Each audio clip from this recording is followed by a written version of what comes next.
11 Labs powers AI voices that don't sound like AI voices, like this one. 11 Labs voice agents are used to handle everything from customer support queries to appointment scheduling. Get started for free at 11labs.io/Atlantic. Recently, we asked some people about sharing their New York Times accounts. My name is Dana. I am a subscriber to the New York Times, but my husband isn't. And it would be really nice to be able to share a recipe or an article or compete with him in Wordle or Connections. Thank you. Dana, we heard you. Introducing the New York Times Family Subscription. One subscription, up to 4 separate logins for anyone in your life. Find out more at nytimes.com/family.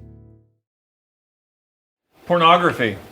Pornography should not be in our schools. No parent should send their child to school and their child have access to graphic pornography. In our first episode about Oklahoma public schools, we talked about the rise of State Superintendent Ryan Walters and all the changes he's making.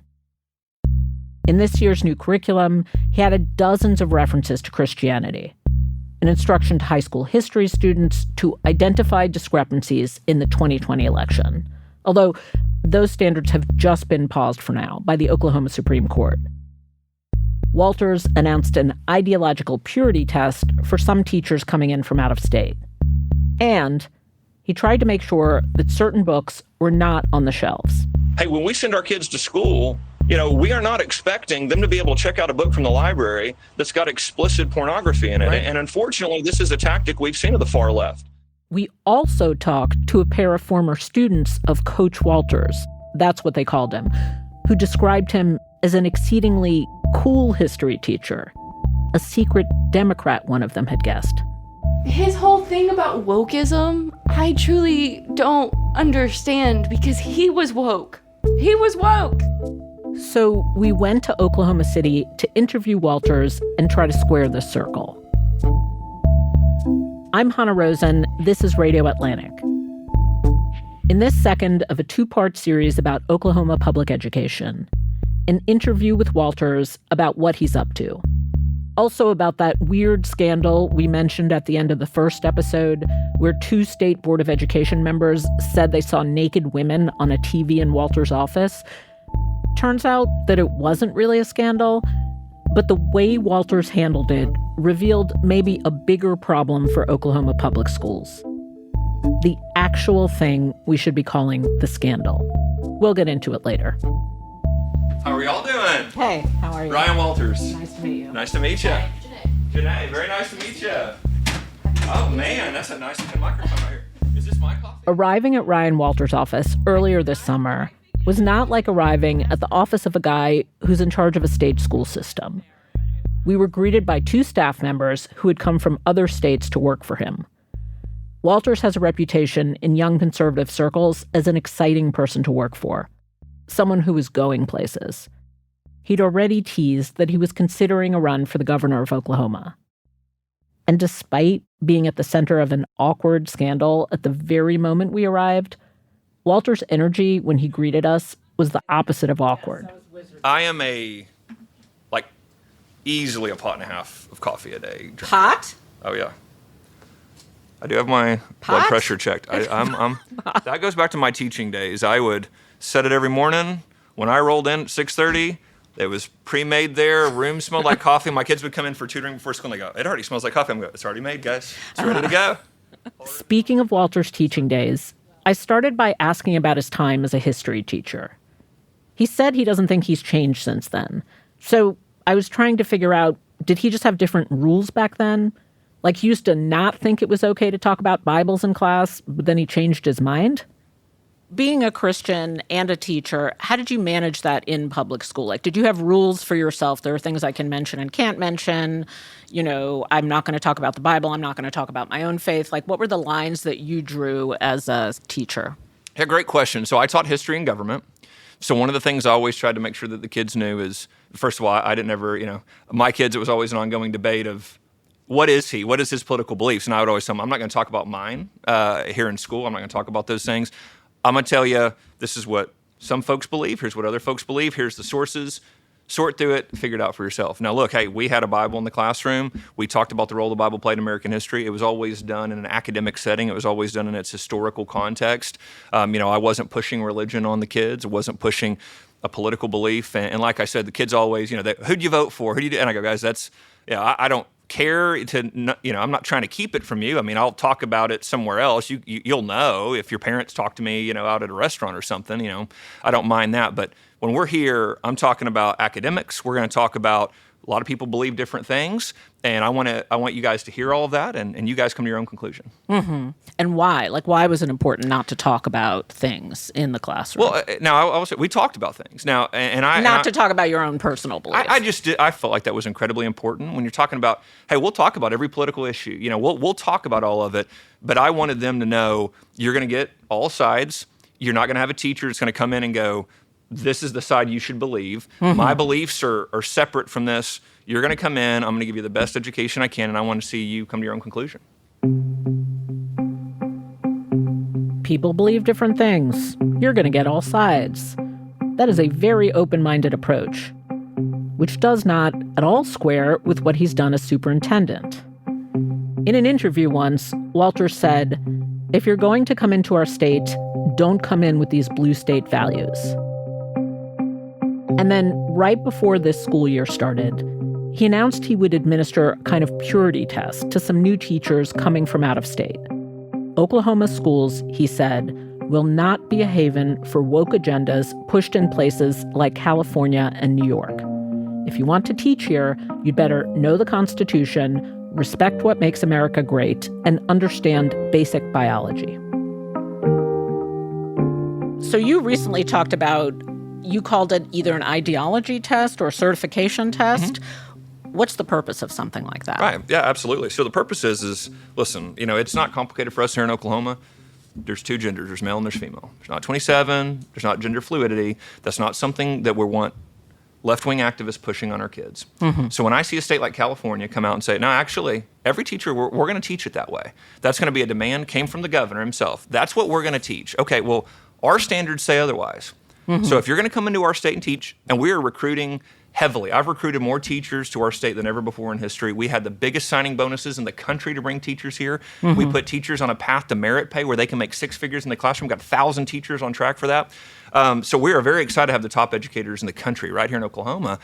But we are absolutely not going to take left-wing activists who have been indoctrinated themselves by a radical state like California. So listen, you got to know the difference between male and female. You got to agree that you're going to teach that in our standards, and we're just going to make sure that we're not going to invite that into the state of Oklahoma.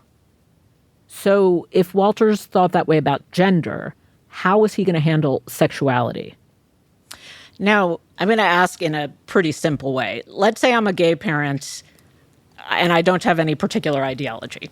I'm a parent. I'm married to a same-gender person. I have a child in the schools. Am I welcome in Oklahoma schools? Absolutely. Every child of every background, every parent of every background is welcome in Oklahoma schools. Our goal is to give every single child the best education possible. Doesn't matter your political leanings, doesn't matter your views on anything. It doesn't matter, we want you to have the best education possible. That is, we want every kid to feel welcome. We want every kid to be supported. We want every single child to succeed. But do you understand how a parent wouldn't feel that way if you, the state superintendent of education, saying we want people with red state values in our public schools?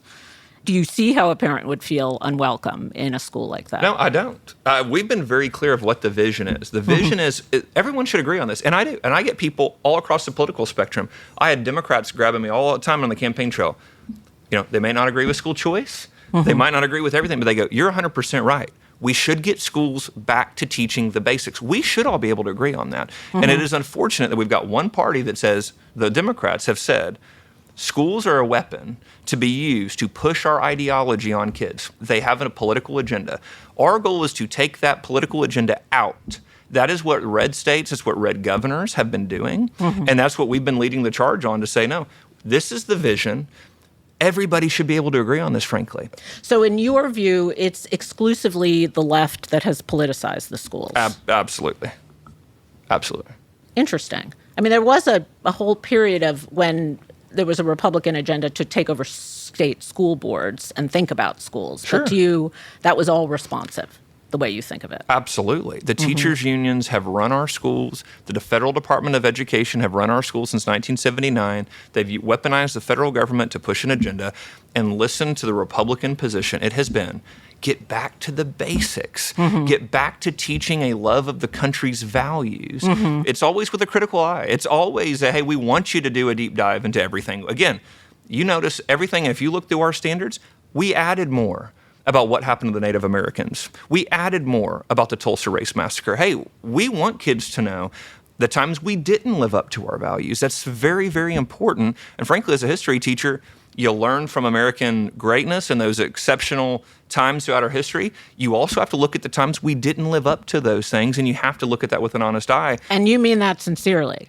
Yeah, I mean, absolutely. That is not to you a kind of a stain on American exceptionalism. What do you mean by that? I just mean this is the heart of the controversy, sort of how you teach about America, what America's founding was. Sure. It's a very varied view. It's a very varied view. Well, yeah, let me address that. So we live in the greatest country in the history of the world. That's also a specific view. It is, but I mean... Like if you're teaching world history and you're teaching many countries' Yeah, but if you perspectives. read... look, as Franklin said, this is a republic if we can keep it. And part of the central goal of our education system is to keep the republic, keep an informed citizenry that understands American history, understands American exceptionalism, and understands that if we're not actively involved as citizens, if we don't understand our history, if we don't understand those values, I mean, history also, to your point, when you look at world history, we know what happens when countries don't abide by some central values and central principles. It won't be good for the next generations, and that's part of what I believe is so important when you talk about education holistically, but specifically history and education. So do you even think of yourself as controversial? Do you understand why people describe you that way? Because you are controversial, but you seem to think of yourself as neutral. Look, here's what I don't. Like a person in your position doesn't often have like enemies and backers and allies and detractors. I mean, yeah, sure. Yeah. Well, what I will say is, look, I'm unapologetic. The teachers' unions have been one of the most negative forces in recent American history. I've never seen anything like it, the ideology they've pushed on kids. It's unfathomable to me that they did that.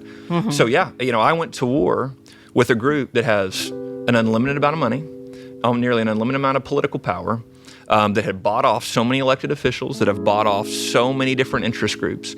And we took on an education establishment of administrators, school board associations, teachers' unions. I mean, it doesn't surprise me. I think it's unfortunate that the left has become so radicalized, but it doesn't surprise me. There are a lot of parents who came to feel the same way Walters does about schools. The so-called parents' rights movement has exploded since the pandemic. Their origin story goes something like this. During the pandemic, when our kids were doing school from home, we discovered some of the stuff they were learning, and we were outraged. Now, conservatives were talking about taking over school boards back in the 90s. But the more recent parents' rights movement rocketed their momentum. And it wasn't just Christian conservatives in red states. In a recent Supreme Court case, the court sided with Maryland parents who wanted to opt out of LGBTQ lesson plans that included books that were similar to the ones Walters complains about, books that mentioned gay or trans kids. And that was led by Muslim, Catholic, Orthodox Christian, and Jewish parents in a school system with a large immigrant population about 20 minutes from where I live in D.C. So the parents who don't want what Walters calls the radical gender ideology pushed on their kids are everywhere, and they're winning. The difference is, Walters is not just a parent. He runs an entire school system. And his vision is a radical rewriting of what public school in America is and has been for decades. I mean, there is an idea totally apart from this warfare that you're describing that public schools are an engine of American democracy precisely because they are a place where people who believe wildly different things, people who are atheists and don't believe in God at all, and people who are, evangelical Christians and go to church every day, and people who are Muslims and people who are Jewish and people who are gay and all these different things are in school together, and that is the teaching ground. Do you not believe that? I mean, is that not an important value for you? It is everything. Is there anything I've said today that would go counter to that? Because what I would say is, you think there is? Absolutely, How? absolutely. Because you define what sounds to me like a specific view as the only view, as the universal view. There's a universal view. I mean, our founding fathers were influenced by lots of different ideas. Sure. Some of them were Christian, some of them were deist. It just seems as if you're defining a pretty specific idea as an idea for everybody. Like saying that schools are for people, we want to welcome people with red state values to our school. That seems specific. It seems exclusive. And I've defined those values for you. The values are, we're going to teach the basics. We're going to teach academics. We're not going to have this left-wing agenda forced on our kids. It doesn't matter what your beliefs are. You walk into a school, you teach kids this. We should all be able to agree on that. You recently added, this might be your most controversial thing, that students should be taught about discrepancies in the 2020 election results. Why did you decide to add that? How do you teach about the 2020 election without that? I mean, notice how the standard was written. They're going to look at graphs, data, charts, everything else. Look, there were discrepancies. You had more people vote in that election than ever before, and then they went away. What's the reason for that? Kids are going to have their own conclusion. We're going to talk about COVID. We're going to talk about mail-in ballots. They're going to look at the data. They're going to look at the statistics. They can draw their own conclusion on what happened with that election, but you're not going to go teach 2020, the most controversial election in American history, and pretend like, there was no controversy. There was nothing about. We teach the 2000 election very similarly. We teach the 1824 election very similarly. However, you didn't say identify if there were discrepancies. That seems to me like that would be a open-ended questions. You said identify discrepancies in election results. Yeah. That is not universally agreed upon by American courts. That's a specific political position. No, that's a fact. More people voted, and trends were dramatically different in that election. Now, there's a lot of explanations for that people can give. We never had an election with dramatic changes in mail-in ballots. Okay, well, that's something to look into, right? Why were there so many mail-in ballots? COVID, election strategies changed on that. Of course they did, right? Now you can get people to mail in their ballots. So the deep dive is into the discrepancies on the vote totals in that election. Kids are going to come to their own conclusion. That's why we were very particular with that of give them the sources, let them study that. So if a kid concludes there were no discrepancies, does that kid fail? Like, is that kid wrong? So kids are going to see the election totals, the vote totals. They're going to look at the numbers. They're going to look at the comparisons between others. That's what they're going to be sure to study so that they understand it was a unique election. There was that's undeniable. It was a unique election. It's denied by many, many courts. That it was a unique election? That it was unique. Yeah. But we could talk about how the 2020 election was unique. That's different. Well, what does that mean? Oh, that can mean that's a very open-ended question. That's right. Our standards are there so that parents are ensured. What do you mean? What are we learning about? They're going to learn about the vote totals. They're going to learn about bellwether states. They're going to learn about the amount of people that voted. They're going to learn about the amount of mail-in ballots, and they're going to come to their own conclusions on that. By the way, just weeks into the start of the school year, the Oklahoma Supreme Court issued a temporary stay, pausing Walter's new standards as the court considers a lawsuit challenging them. Okay, back to the interview. When the press secretary chimed in to say we had only 8 minutes left, I finally had to address the elephant in the room. Okay, so I'm going to ask you about the news. Sure. There were board members who say they saw the nude pictures on TV during the board meeting. It would have been truly perfect justice. A politician who endlessly complains about porn caught up in a porn scandal. But it turned out to be trifling. After an investigation, the Oklahoma House Speaker concluded that the naked women the board members said they saw were likely from a newly installed TV randomly playing a pre-programmed channel. More specifically, the 1985 R-rated film The Protector, starring Jackie Chan, which has a 44% rating on Rotten Tomatoes. He's a cop with his own way of enforcing the law. We know that now.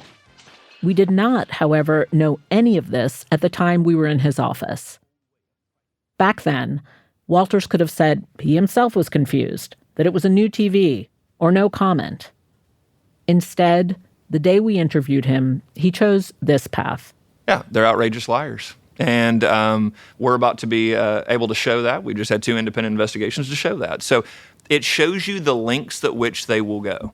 They, meaning 2 board members who said they saw the naked women on the TV, both of whom were appointed by Republican Governor Kevin Stitt, who's recently been at odds with Walters. So pre-existing beef.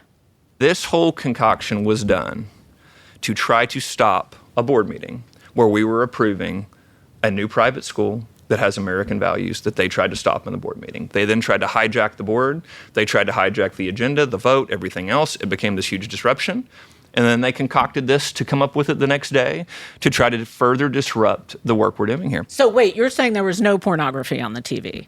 Or just that you don't know how it got there? It was on a cable TV channel. And it was just randomly... It was on a cable TV channel. And that is verifiable. Now, all evidence suggests that there were actually nude women on the TV. It was a comedy of errors.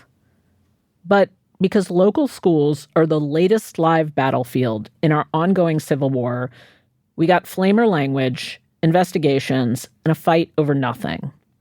And at the first state school board meeting since all this happened back in late July, Walters was a no-show. But you know what? There was actually something kind of scandalous that happened on that day, and it had nothing to do with nude women. Walters was there advocating for this private school he mentions, the one he says has American values, that, by the way, has a partnership with PragerU, the same media organization that helped develop Oklahoma's purity test for teachers. Why is the state superintendent, who is the leader of public schools, advocating for some online private school? If all this noise gets in the way of whatever is needed to make Oklahoma schools better, because remember, they're still ranked near the bottom of America's schools. If it makes it harder for Oklahoma teachers to do their jobs, then that's the real scandal. Coming up, we'll hear from one of those teachers.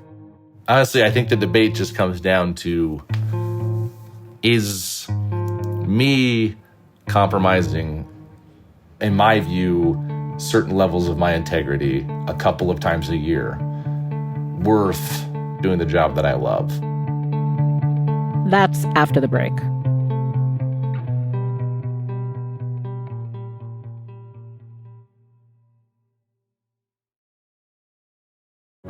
At L'Oreal Group, over 75% of the ingredients in our formulas will be sourced from nature or recycled materials by 2030. This is how we create the beauty that moves the world. Ah, Smart Water. Pure, crisp taste. That's really good water. It's the kind of water that says, I have my life together. I do feel more sophisticated. Smart Water. For those with a taste for taste. Grab yours today. Every school year, there's something new for teachers to master. New faces, new names, new textbooks. This year, perhaps the most notable were the changes in the curriculum. And in the summer, when we visited, which was before the court had issued its temporary stay, teachers were working out how exactly they would talk about them.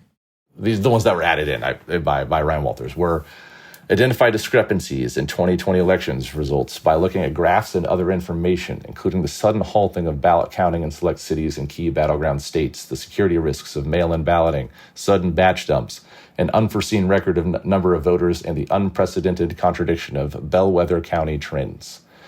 And then the other one is identify the source of the COVID-19 pandemic from a Chinese lab and the economic and social effects of state and local lockdowns.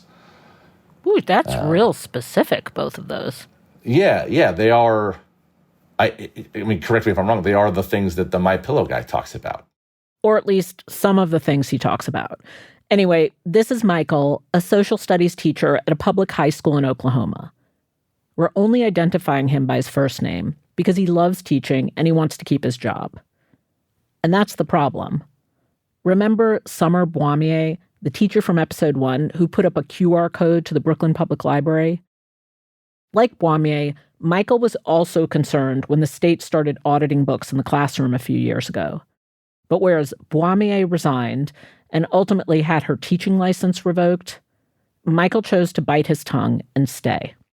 I was definitely, stressed about it. It's one of those things where, I didn't want to be, sensational or, overly dramatic. But, the conversations I was having with certain colleagues were this is the first step. This is a slippery slope. We start doing things like this, then, what's to stop them from pushing further?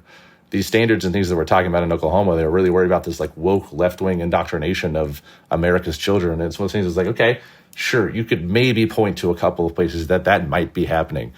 None of them are going to be in the state of Oklahoma. Mm-hmm. Every county has voted red for every presidential election since 2008. That's not, that thing's not happening here. In 2016, Michael was teaching at a mostly Latino school. After Donald Trump won his first presidential election, Michael says he could feel that his students were suddenly more wary of him. So Michael decided to say this: I would never vote for something that would bring harm to you. Which he said put them at ease. I felt okay being human in that moment, right? Where these are kids who are sad and confused and angry and already don't like going to school. And the first person they see is someone who looks like me, who statistically on paper voted for this guy. Looking back, maybe it was a little risky to hint at his personal beliefs, but he did it back then because he is a real hustler when it comes to connecting with students. But given everything that's been going on in Oklahoma these days, Michael says he would never say anything like that now. There you go. Nice. This is your class? This is my classroom. Yep. Towards the end of the summer, we meet up with Michael in his classroom, where he's busy setting up. Moving around desks, putting up posters. There are flags for sports teams, flags from every nation, quotes from pop stars, drawings from former students. And right near his desk is a wall of famous figures from history, each with a quote. Pretty standard fare for a high school history class. But here, possibly dangerous. I feel like having anybody who's too involved with the civil rights movement right now is also something I got to worry about, even though I shouldn't have to be. Everything like that. I have a friend who gave me a framed poster of a quote from John Lewis as well, and I worry about bringing that and hanging that up, kind of a thing. I just worry about getting pegged as woke or something like that, just for having certain decorations and things. So, Is there anything that you didn't put up because you thought, oh, don't risk it? Not yet. Like I said, I'm still debating about bringing that John Lewis one up because it's really big and it's about in times of, if you see something that's not right, it's actually the quote that's over there. That's a smaller version of it. Can we read it? Yeah.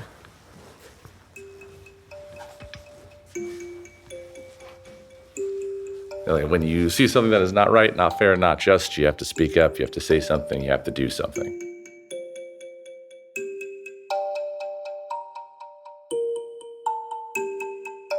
Okay, so let's say that you were faced with a situation where maybe a student brings it up, like COVID comes up or the 2020 election comes up.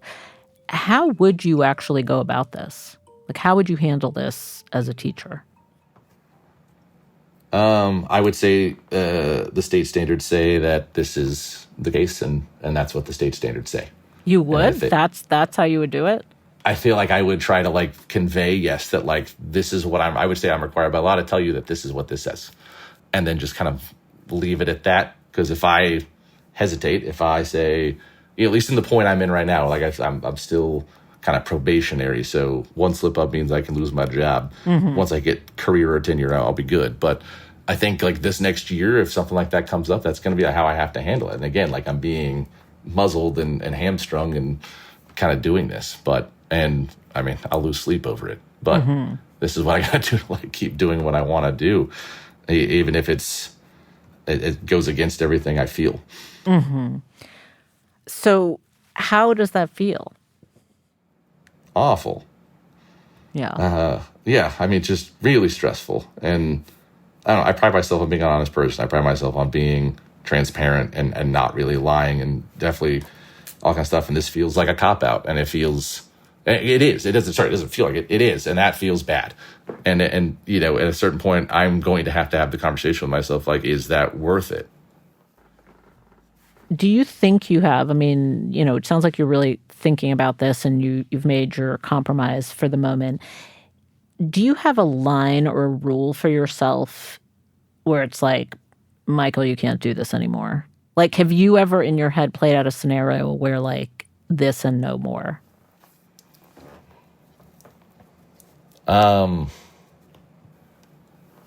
I try not to, because I know there's going to be. I think that I just don't think it's only a matter of time until there is going to be something. I genuinely think that might be, like, if I find myself saying this too many times, I feel like that's gonna be it for me.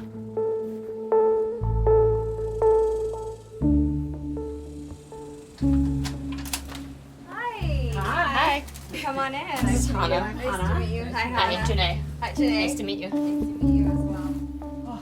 In case you missed the first episode in our Oklahoma education series, Summer Boismier was a high school teacher who, unlike Michael, made the decision to quit rather than censor herself. And as a result, it's a couple of weeks before school starts, and Boismier has nothing to do and nowhere to be. Summer Boismier is stuck in eternal summer.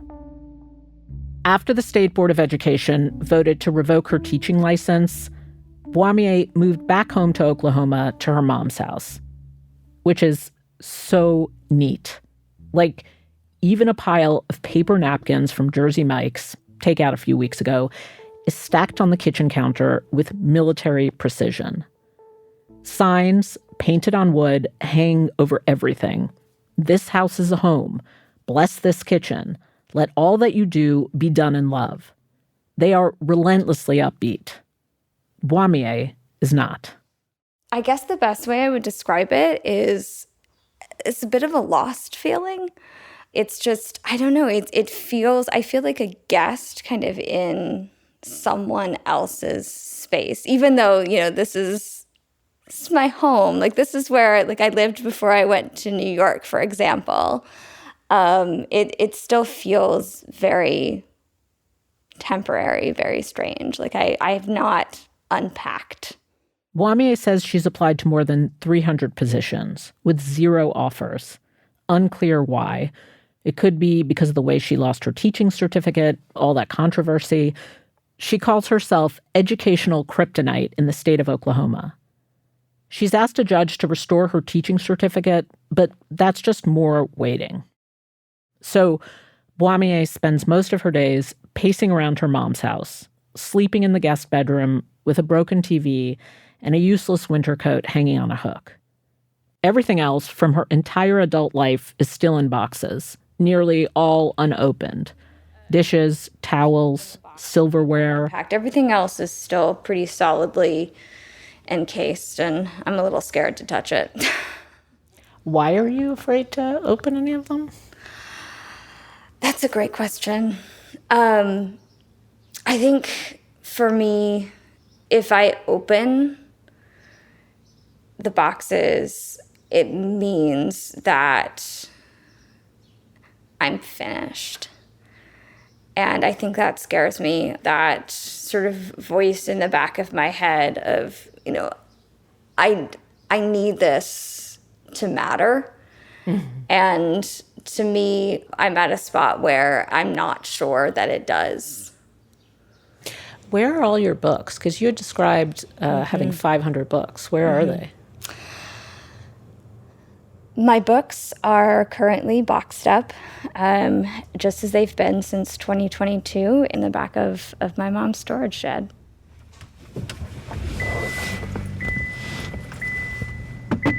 So we go to the shed. Boismier tells us that she shares the shed with her mom, who mostly keeps holiday decorations in there, and her sister, who's also a teacher. That sister has been busy getting her school supplies out of the shed because, remember, school is about to start.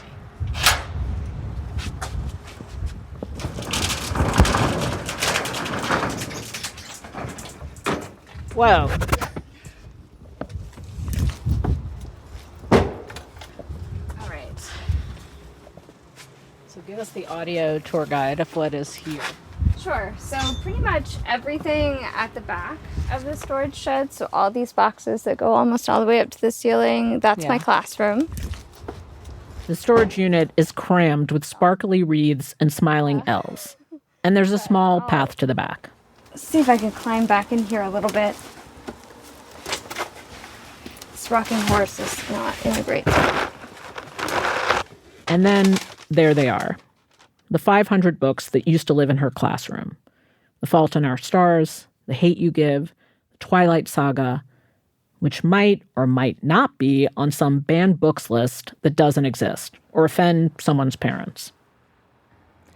I almost feel like there's like too much symbolism in this space. Like there's too much symbolism. You unpack a lot more than boxes here. Yeah. This storage shed is one giant metaphor, truly. Do you feel like, I don't even know how to say it.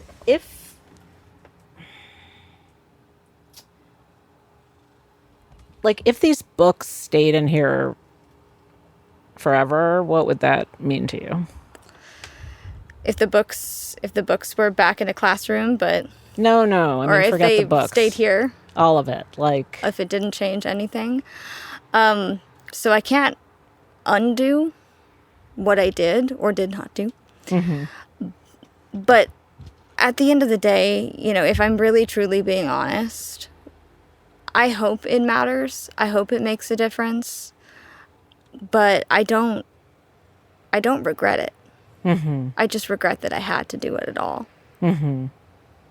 It's interesting because I feel like even seeing this has brought it home for me. Like you keep saying I'm suspended. Like I don't know where I am. I'm suspended, which suggests that you're waiting for something. And the something is like, it could be just a job. It could be a teaching certificate, but it's got to be something. Yeah. Like something has to happen. I say that to myself every day when I wake up. Something has to happen.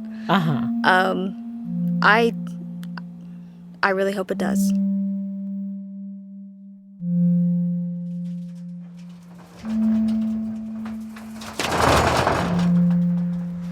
All right, where did I put these? Oh.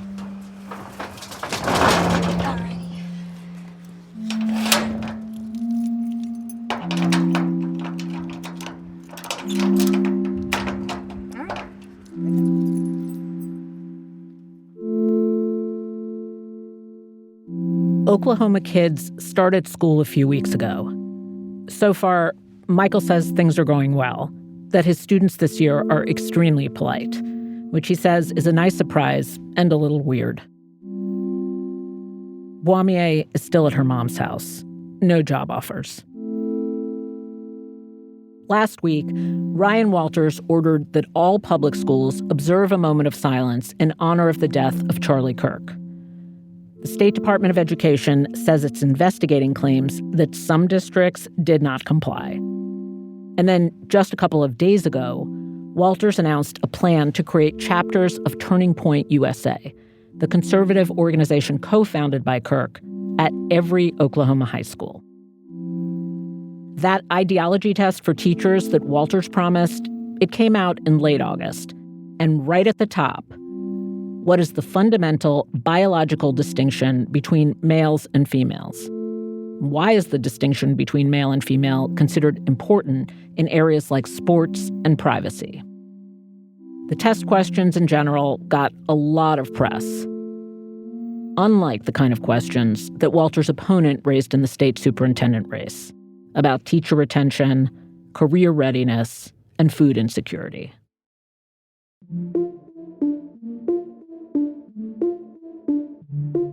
Here's a question for the purity test. Is public education guaranteed in the Constitution? The answer is no, it's not. Schools are an example of civic institutions that evolved in a democracy over centuries towards the consensus that they should be free, open to everyone, and secular. But as we're learning lately about these institutions, they can be gone faster than you can fall asleep in civics class.